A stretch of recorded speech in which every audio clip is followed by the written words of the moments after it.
A high-profile British atheist, Richard Dawkins, has gone one step further. He wants Pope Benedict arrested over the Church's child abuse scandal when he steps on British soil later this year.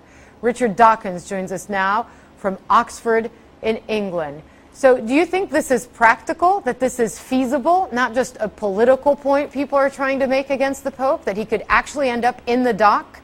Well, first of all, I should say that it was really Christopher Hitchens who suggested this, and I went along with him, and we've talked to a couple of lawyers in England to look into the possibilities. I'm not sure if it's really feasible that he really literally will end up in the dock. That's what we're aiming for. But I think it's good consciousness raising to alert people to the fact that there is no reason why the head of a large religious organization should be exempt from the same law that the rest of the world has to submit to. There is no get-out-of-jail-free card that should be offered to a religious leader any more than to anybody else in the world. Let me ask you this. The Pope is the head of the Catholic Church. It's not like when in the International Criminal Court we see soldiers or military commanders tried for war crimes where they actually gave out orders to abuse, kill, or rape victims. In this case, he was not behind any order given to anyone. So why prosecute the pontiff? No, he wasn't actually behind any orders to do any raping of children, obviously. The whole point is about cover-ups, and whether the Pope, in his capacity as head of the Congregation for the Doctrine of the Faith when he was Cardinal Ratzinger, or when he was Archbishop of Munich, whether he put the interests of the Church, the public relations interests of the Church, first, ahead of the interests of the children themselves, whether he went along with decisions of the Church to simply move offending priests to another school or another place where they could re-offend. And that does look as though, at very least, he has a case to answer. I'm just confused as to how this is a crime against humanity, I suppose.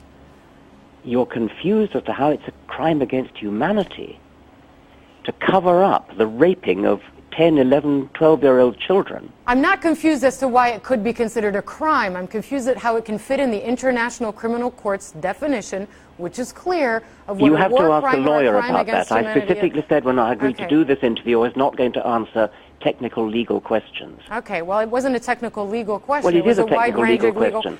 Okay, let's move on then. Why ethically should the Pope be held accountable for crimes committed by priests during a time when he was a cardinal, in your opinion? Once again, I have to stress, the Pope didn't do any of these things himself. He was complicit in the, or one could make the case that he was complicit in the covering up of the crimes after they had been committed. And we have it in his own words that he put the interest, the public relations interest of the Church ahead of the interest of the children themselves. How much, lastly, Richard Dawkins, do you think this is going to harm the Catholic Church as a, I suppose, as what it wants to present itself as a moral institution? Well, it's enormously damaging. The very idea of the Catholic Church presenting itself as a moral institution was already threatened by its remarkable stance on things like AIDS and condoms and such things. But this really could be the last straw. This really could be the last straw that breaks the camel's back and finally alerts people to what a joke it is to treat the Catholic Church as any authority on morals.